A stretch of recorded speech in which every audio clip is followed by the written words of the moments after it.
Afternoon, and once again we're all surprised that it's hot and humid as we are every summer.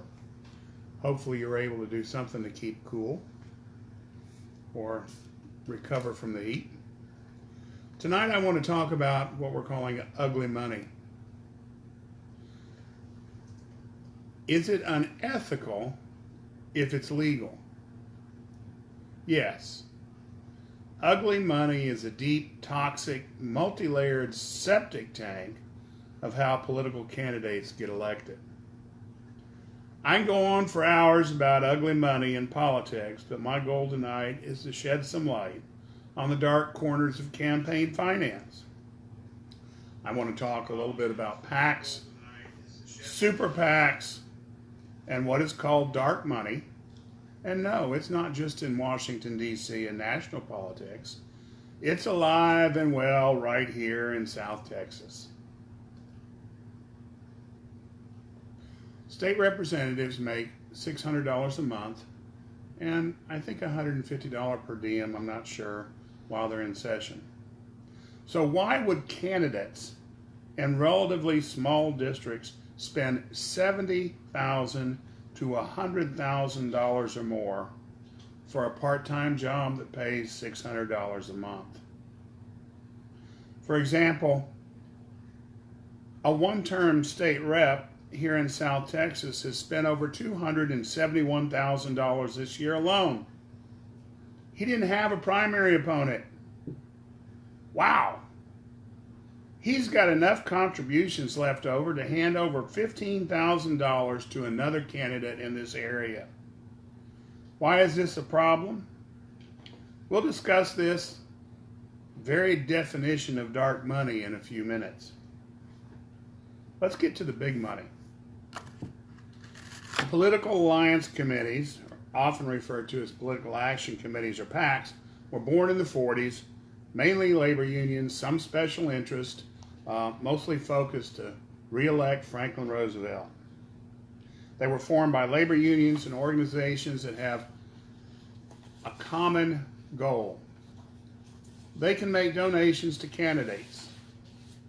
When a PAC gives $10,000 to a candidate for a House district seat, they do that to influence the candidate, period.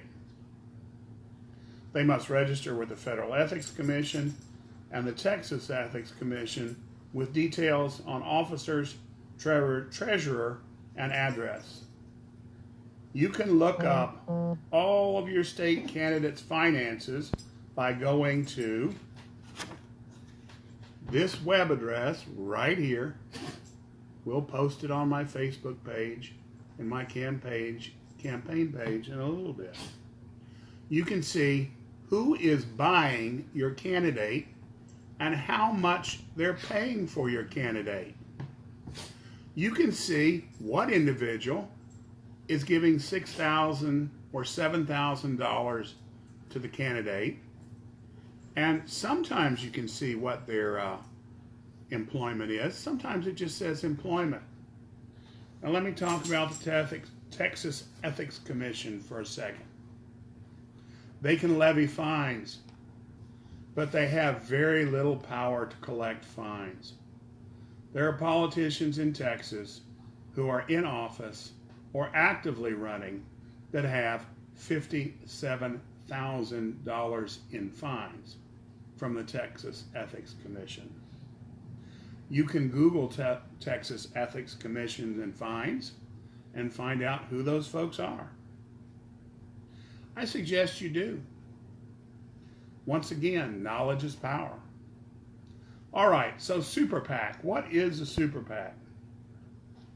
Thanks to Citizens United, ruling by the Supreme Court in 2007, there are no limits to something called electioneering communications that a SuperPAC can engage in and how close to an election these productions can be released.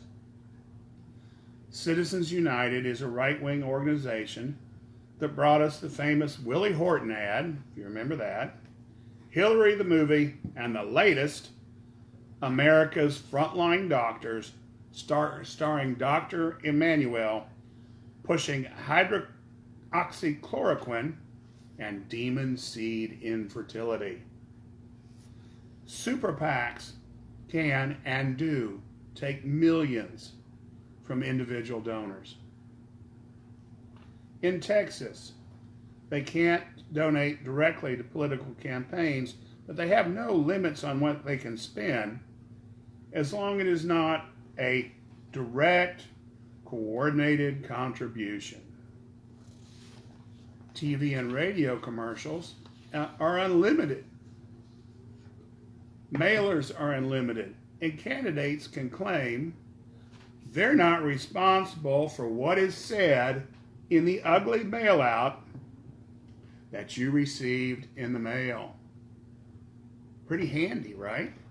This one happens to be paid for by the Texas Federation for Children. Now, little side note, here's a mailer from Randy Weber, which amounts to a campaign ad, folks. Guess who paid for it? Let me see. This mailing was prepared, published, and mailed at taxpayer expense. It says it in the little fine print there. And then all Randy's accomplishments. Again, pretty handy. All right, so dark money is funneled into the PACs and SuperPACs. And in some cases, campaign funds donated by other candidates. That donation, let's say $15,000, is laundered in that the donor will never be known. So, if you give $20,000 to the Texas Federation for Children PAC, you can suggest to them that they do a mailer for your candidate of choice. And the candidate of choice can say, I had nothing to do with that. And whoever put the money in that PAC will never be known. All that's shown is that a nice candidate from another district gave another candidate money in the instance of one campaign funding another. Donations to candidates have to be reported, cash or in kind, but when the money from a PAC or other candidate's account comes in, that's all you'll ever know. Shady? Yeah, downright dark. Most PACs have names that sound like something no one could ever disagree with.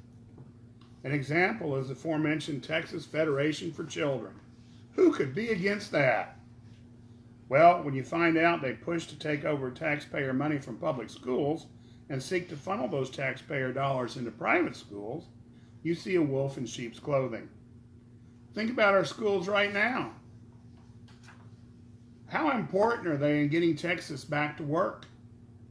How important are they in getting Texas jobs in the future?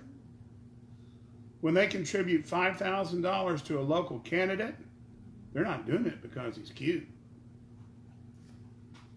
Another PAC contribution we see in the area is Texans for Lawsuit Reform. And while I agree with some of the things Texans for Lawsuit Reform espouses, I can't agree with funneling dark money into candidates' accounts. Citizens United, which has been a plague for years, Citizens United, that sounds great. The Koch brothers funneling millions and millions into it? Not so much. I've raised thousands to my opponent's tens of thousands. More of my contributors are actually from House District 25 than he is. Most of my contributions come in quantities of $10, $20, $50, or occasionally $100. I'm proud of that. I care about people, not PACs. I have no dark money, no PAC support, no misleading mailouts that I have to defend. I welcome your help. If you can volunteer to call people, to text people, to write postcards, or make a donation, let me know. If you can help with putting literature on doors, let me know. If you have a place for a beautiful sign like the one behind me, let me know. The time is now. We're counting down the days. Be the change. Make the change. Early voting starts October 13th, and it's right around the corner. Have a pleasant evening.